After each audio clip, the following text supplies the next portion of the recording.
वाकई में चंद्रमा पर इंसानी बस्तियां बसाई जा सकते हैं? चलिए समझने की कोशिश करते हैं। जो गुलजार दादी जो पार्ट बजाती हैं वो चंद्रलोक नहीं है। उस संगठन में कौन सी ऐसी आत्मा है जो संगठन के प्रत्येक व्यक्ति के ऊपर मन बुद्धि में छाया रहता है? कौन है? जब आवाहन करते हैं गुलजार दादी में तो किसका आवाहन करते हैं? हैं? ब्रह्मा बाबा का। तो वही चंद्रलोक है। गुलजार दादी का पार्ट ब्रह्मा के रूप में जब वाणी चलाने का चलता है तो वहाँ चले जाना, वही चंद्रलोक। अरे हाँ, वो ही प्रैक्टिकल में चलता है। वो प्रैक्टिकल में हम आपको इन आँखों से दिखा जो प्रैक्टिकल में होगा वो आँखों से देखा जा सकता है कि नहीं? कानों से सुना जा सकता है कि नहीं? सुना जा सकता है। से 3 लाख लोगों ने चंद्रमा पर प्लॉट खरीद लिया है।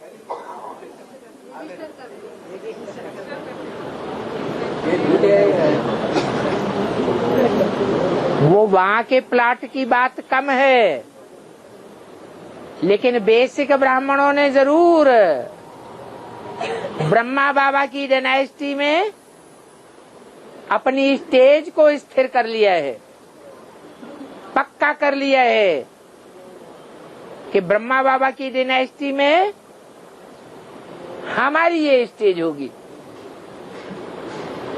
सूर्य तो आग का गोला है। वो आग का गोला पृथ्वी की जब ओजोन किरण फटती है तो उसका प्रभाव पृथ्वीवासियों के ऊपर ज्यादा हो जाता है। क्या वैज्ञानिक इसकी खोज कर पाएंगे? यहाँ तक पहुँच पाएंगे? वैज्ञानिक तो आत्माओं की भी खोज नहीं कर पा रहे हैं। उनका तो कहना है दूसरे ग्रह उपग्रहों पर भी जीवन है। ये जो उड़न तस्तरियां आती हैं ये कोई जीवंत लोग हैं। ऐसा कुछ है ही नहीं, ये भूत प्रेत लीला है जो दिखाई पड़ती है।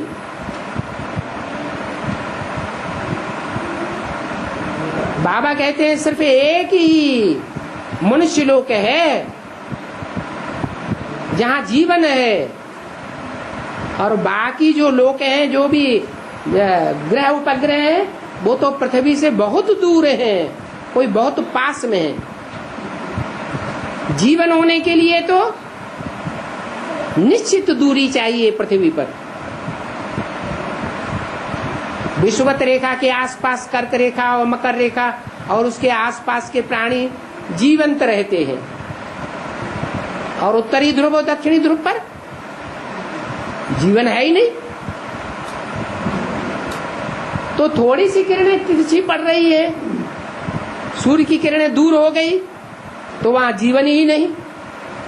और दूसरे ग्रह उपग्रह तो कितने सूर्य के पास हैं, कोई कितने दूर है, वहां जीवन होने का क्या सवाल। जो उड़न तस्तरियां देखने में आती हैं वो उड़न तस्तरियां कोई दूसरे ग्रह उपग्रह से आती, ऐसा कहना है वैज्ञानिकों का। और बाबा का क्या कहना है? बाबा का कहना है कि इस पृथ्वी पर जो विषुवत रेखा, कर्क रेखा और मकर रेखा, इसके आसपास का जो क्षेत्र है जहां सूर्य की किरणें सीधी पड़ती हैं, वहां ऐसा वातावरण है कि प्राणी जिंदा रह सकता है। नहीं तो उत्तरी ध्रुव, नॉर्थ पोल और साउथ पोल पर इतनी तिरछी किरणें पड़ती हैं सूर्य की कि वहां कोई जीव जंतु जिंदा ही नहीं रह सकता। तो दूसरे जो ग्रह उपग्रह हैं बहुत दूर, कोई बहुत नजदीक हैं, वहां कैसे जीव जंतु होंगे? इसलिए ये जो उड़न तस्तरियां देखने में आती हैं ये भूत प्रेत लीला है, सबको नहीं दिखाई देती। वैज्ञानिकों की बातों पर इतना विश्वास नहीं करना चाहिए जितना भगवान की बातों पर विश्वास करना। इसलिए बाबा कहते हैं पहले ये निश्चय बैठाओ कि बाप आया हुआ है। एक ही बात पक्की हो जाएगी तो फिर सारी बात मानेगा। एक ही बात अगर पक्की नहीं है तो आज नहीं तो कल फ्रंट में आ जाएगा।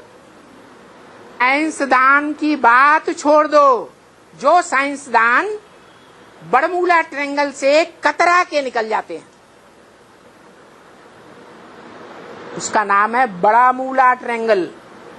ज्ञान की भाषा में मूल माने जड़ और बड़ा मूला माने बड़ी जड़। वृक्ष में बड़े से बड़ी जड़ कौन से धर्म की है?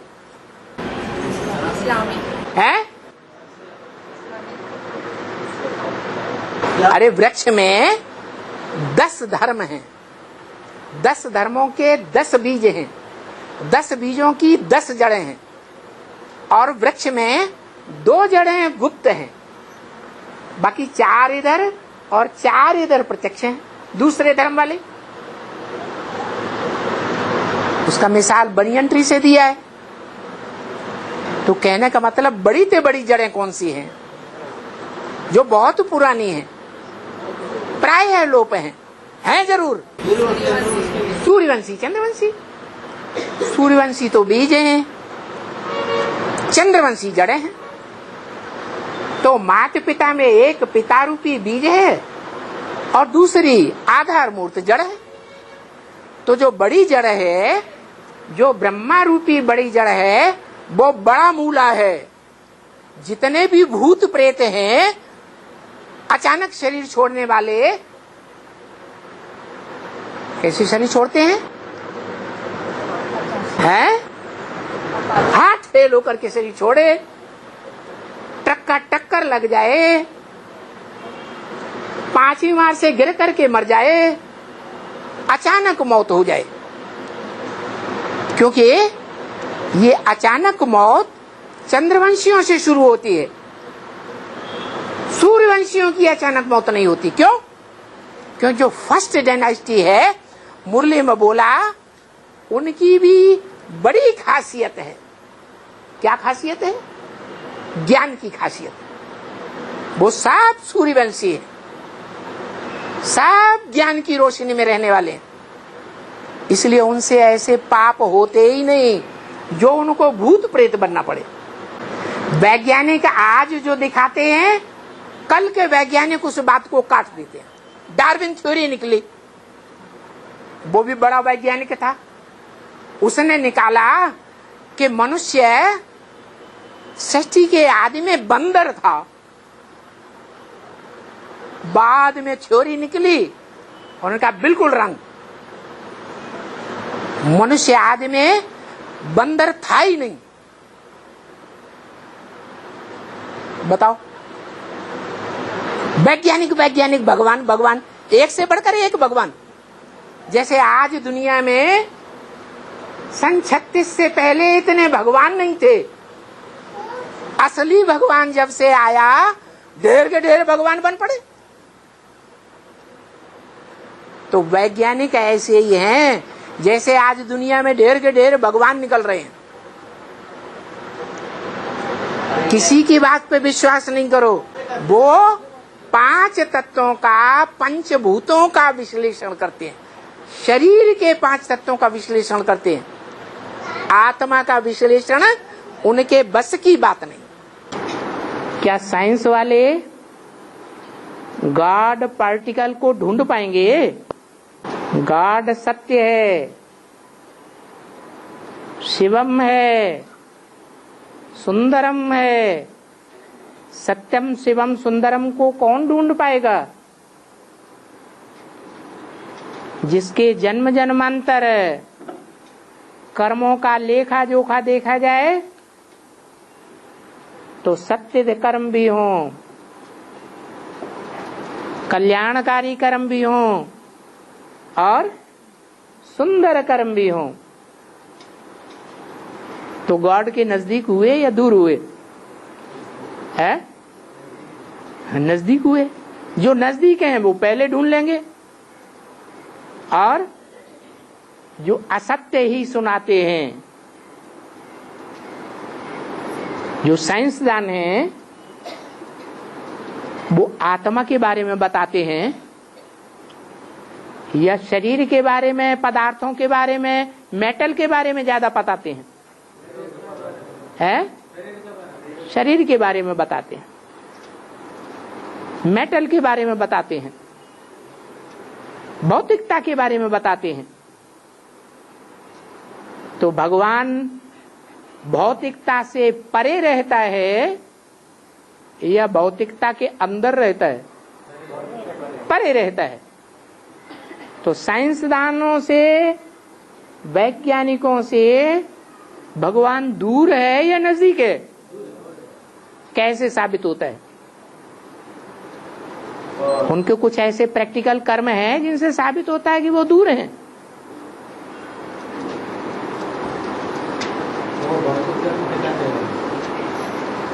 वो इसलिए दूर हैं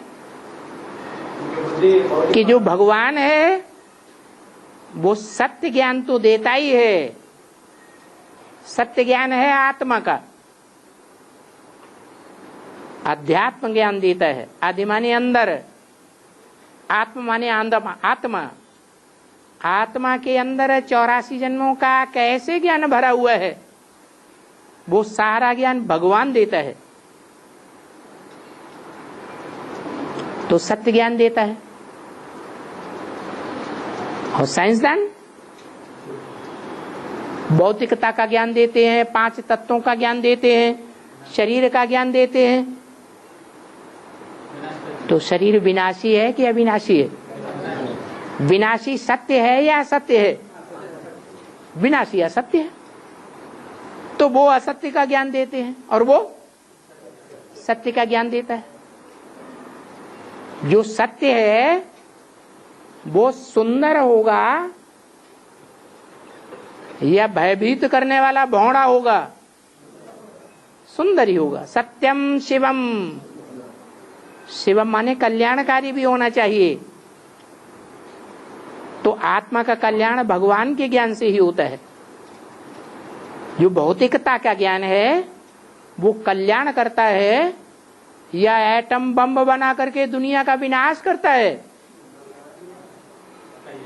एटम बम से सारी दुनिया और खुद वैज्ञानिक भी भयभीत हैं या खुश हैं?